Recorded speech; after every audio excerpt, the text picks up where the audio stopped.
kadib furitaankii shirka amniga qaranka ee maanta ka furmay magaalada Muqdisho ee caasimada dalka waxaa warbaahinta la hadlay oo shir jiraa'id qabtay wasiirka wasaaradda warfaafinta injineer Cabdiraxmaan Cumar Yariisow waxa uu ka warbixiyay qodobadii looga hadlay shirka amniga ee madaxda dawlad goboleedyada dalka iyo madaxda dawladda federaalka maanta uga furmay magaalada Muqdisho. بسم الله الرحمن الرحيم ما أنت مقالة المقدسة كدعي شركي أمنية أو شر عالمي أو شر قدوميني مدحينا جمهورية فدرالك الصومالية حمد عبد الله محمد فرماجو أو أن كسوق قبلين مدحيناش الدولة قبلية قدوميها قبل بنادر أهل الدقة المقدسة وزيرو سفيرو iyo diblomaasiyiin kale waliba wadamada qaarkood waxay soo direen dad oo high level ah oo ka yimid wadamadooda oo runtii u yimid in shirkan muhiimka ka qayb galaan shirkan wuxuu daba socdaa shirkii London 12 May 2017 oo Soomaaliya iyo caalamku heshiiyeen wax loo yaqaan security pact kaas oo sheegay in labada dhinacba laga rabay in la dhaqan geliyo security architecture wax loo yaqaan ama naqshada muxuu ahaa amniga Soomaaliya oo runtii loo marayo si ka duwan siyaabihii hore oo si dhammaystiran oo comprehensive approach wax loo yaqaan madaxweynaha ayaa khudbad ka jeediyay oo ka warbixiyay xaaladda dalku marayo horumarka la soo sameeyay iyo meesha maanta dalku marayo sidoo kale madaxweynaha dawlad goboleedyada gudoomiyaha gobolka Banaadir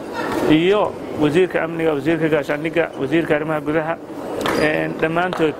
iyo ra'iisul wasaare ku-xigeenkaba waxay ka hadleen horumarka la gaaray ilaa hadda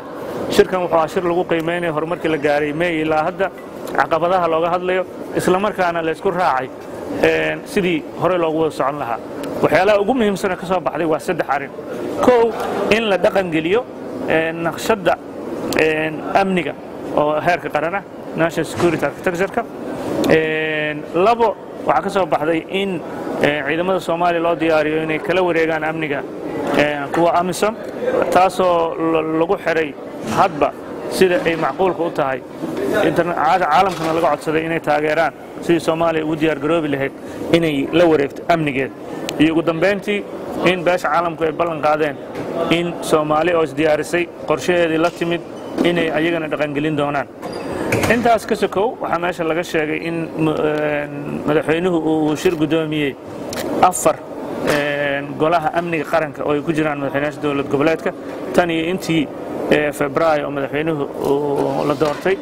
taasoo runtii caalamku ay aad ugu riyaaqeen sida madaxweynuhu ugu horseedayo dawlad goboleedyada iyo dawladda federaalka inay ka wada shaqeeyaan amniga bacdama muhiim ah waxa kale oo la sheegay ciidamada la isku dhafayay inay meel fiican marayso tii u dambeysay 2400 oo ciidamadii Puntland joogay lagu soo daray ciidamada dawladda oo ayagana ay tahay in ciidamada oo dhan ay noqdaan ciidamo qaran oo Soomaaliya oo dhan ka tarjumaya saddex waxa kale oo iyadana